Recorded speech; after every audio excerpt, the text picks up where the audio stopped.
Good morning बच्चों। हम आपको सूरदास जी द्वारा रचित भ्रमर गीत पढ़ा रहे थे, जिसमें कि हमने भ्रमर गीत से 10 तक के पद पढ़ा दिए हैं। आज उसके आगे का बता देते हैं।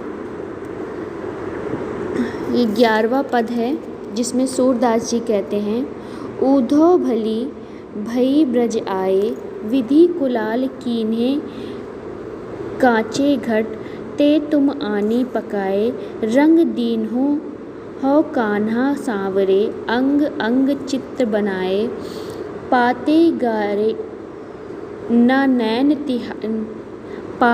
गरे न नैन निहते, अवधि अटा पर छाए, ब्रज करी आवा जोग ईंधन करी, सुरती अनी सुलगाए, फूक उसास बिराह प्रजरानी संग, ध्यान दरस सिरसाए, भरे सपूरन सकल प्रेम जल, छुअन ना कहु पाए, राज काज ते गए सूर प्रभु, नंद नंदन कर लाए।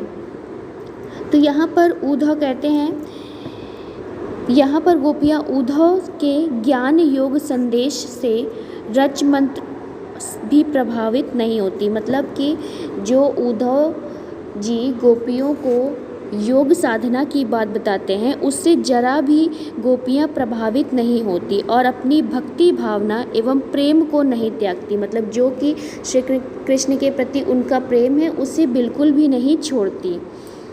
वे तो यहाँ तक कहती हैं कि आपने हम गोपी रूपी घड़े को पूरी तरह से पका दिया है, जिसमें प्रेम जल पूरी तरह से भरा हुआ है। कि मतलब हमारा जो हृदय है, हमारा जो मन है, वो पूरी तरीके से जैसे कच्चा होता है, इसके बाद कोई घड़ा होता है, वो कच्चा होता है, इसके बाद पका दिया जाता है तो वो नहीं टूटता। बिल्कुल गोपियों का जो प्रेम है वह भी उस पक्के घड़े के समान हो गया है। तो यहाँ पर गोपियाँ उद्धव से कह रही हैं कि हे उद्धव जी, आपने ब्रज आकर बहुत अच्छा किया। विधाता रूपी कुम्हार ने हमारे शरीर रूपी घड़े को कच्चा बनाया था, उसे तुमने आकर पूरी तरह से पका दिया है। अतः अब इनके टूटने का भय समाप्त हो गया है। मतलब जब तुम यहाँ पर आए उद्धव, और तुमने जो हमें ज्ञान की बात बताई, जो तुम योग साधना की हमें बात बता रहे हो, उन सभी बातों को सुनकर हमारा जो कृष्ण के प्रति प्रेम था वो और भी अटूट हो गया है, जो कि अब टूटने वाला नहीं है।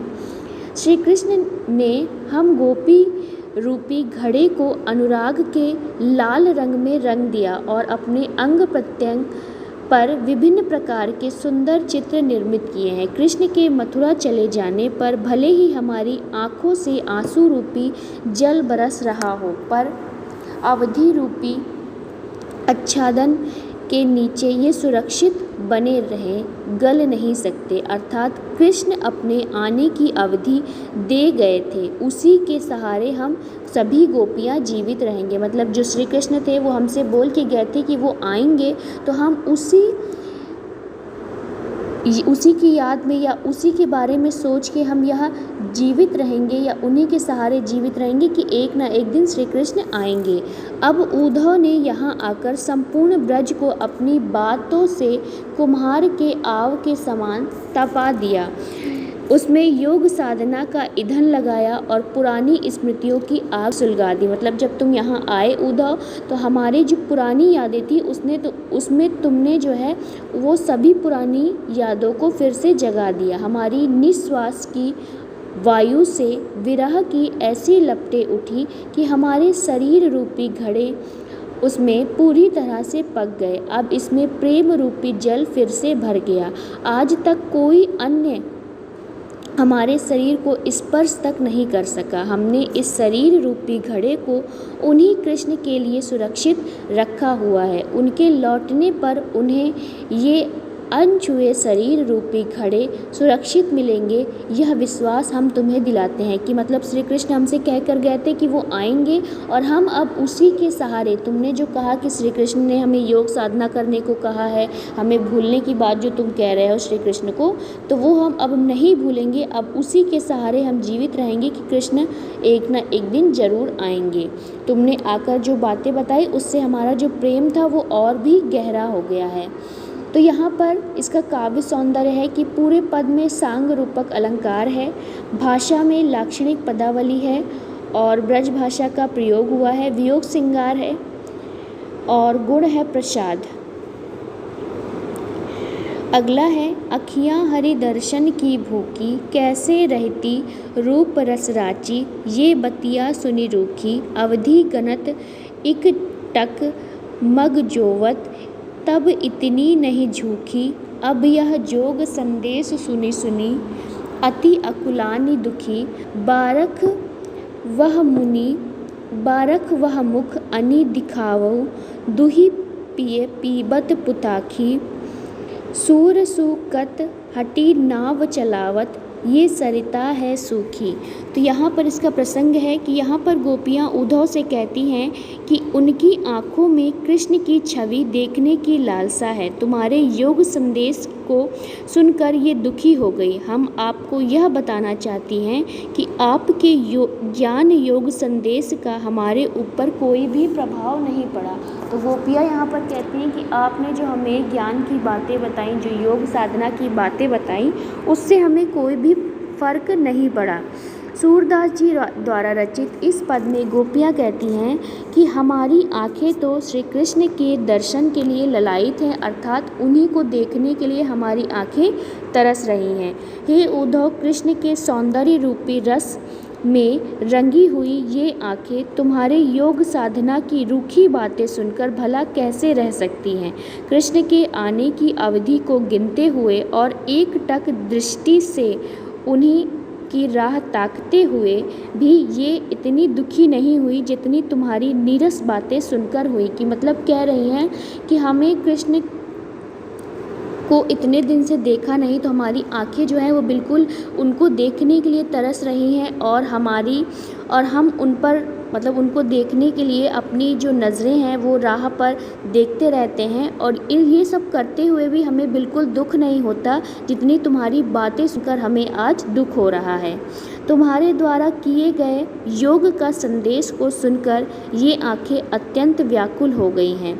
हे उद्धव, आप हमें श्री कृष्ण का वह सुंदर मुख एक बार दिखा दो। तो यहाँ पर गोपियाँ कृष्ण उद्धव से कहती हैं कि अगर आप चाहो तो हमें एक बार श्री कृष्ण का मुख दिखा दो। हे उद्धव जी, एक बात समझ लो, रेत में नाव चलाने का प्रयत्न मत करो, अर्थात हमें योग साधना एवं निगुण उपासना की शिक्षा मत दो। तो यहाँ पर गोपियाँ कह रही हैं उद्धव से कि कभी भी रेत पर जो बालू होती है उस पर नाव नहीं चलती, और तुम भी ये नाव चलाने का प्रयास मत करो। तुम जो हमें ज्ञान की और योग साधना की बातें बता रहे हो, इसकी शिक्षा हमें मत दो, क्योंकि हम श्री कृष्ण को नहीं भूल सकते। तुम्हारा यह प्रयास बिल्कुल असफल है, बिल्कुल व्यर्थ होगा। जैसे सूखी नदी की बालू में नाव चलाना असफल होता है, उसी तरह हमें श्री कृष्ण को भूल पाना भी असफल है। इसलिए तुम अपना जो ज्ञान की बातें हैं, अपने जो निर्गुण उपासना की बातें हैं, ये सब बातें या ये सब ज्ञान, ये सब शिक्षा हमें मत दो। तो यहाँ पर इसका काव्य सौंदर्य है कि गोपियों की कृष्ण के प्रति अनन्य प्रेम भावना को अभिव्यक्त किया गया है।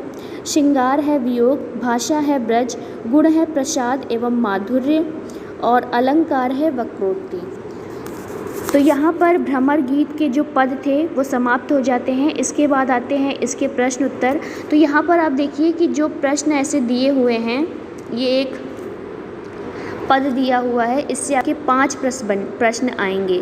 तो इसी तरीके से एग्ज़ाम में आपको पूछा जाएगा। जो आपका पेपर होगा उसमें आपको एक पद आएगा और उसी से मिलते जुलते आपके 5 प्रश्न बनेंगे और इन्हीं प्रश्नों का आपको उत्तर लिखना है। तो ये सभी प्रश्नों के उत्तर आप अपनी किताब में ही पेंसिल से इन सभी प्रश्नों के उत्तर लिखते जाइए। जहाँ पर भी आपको कोई परेशानी हो या कोई प्रश्न आपको समझ में नहीं आया, आप पूछ सकते हैं। तो बच्चों आज के लिए बस इतना ही।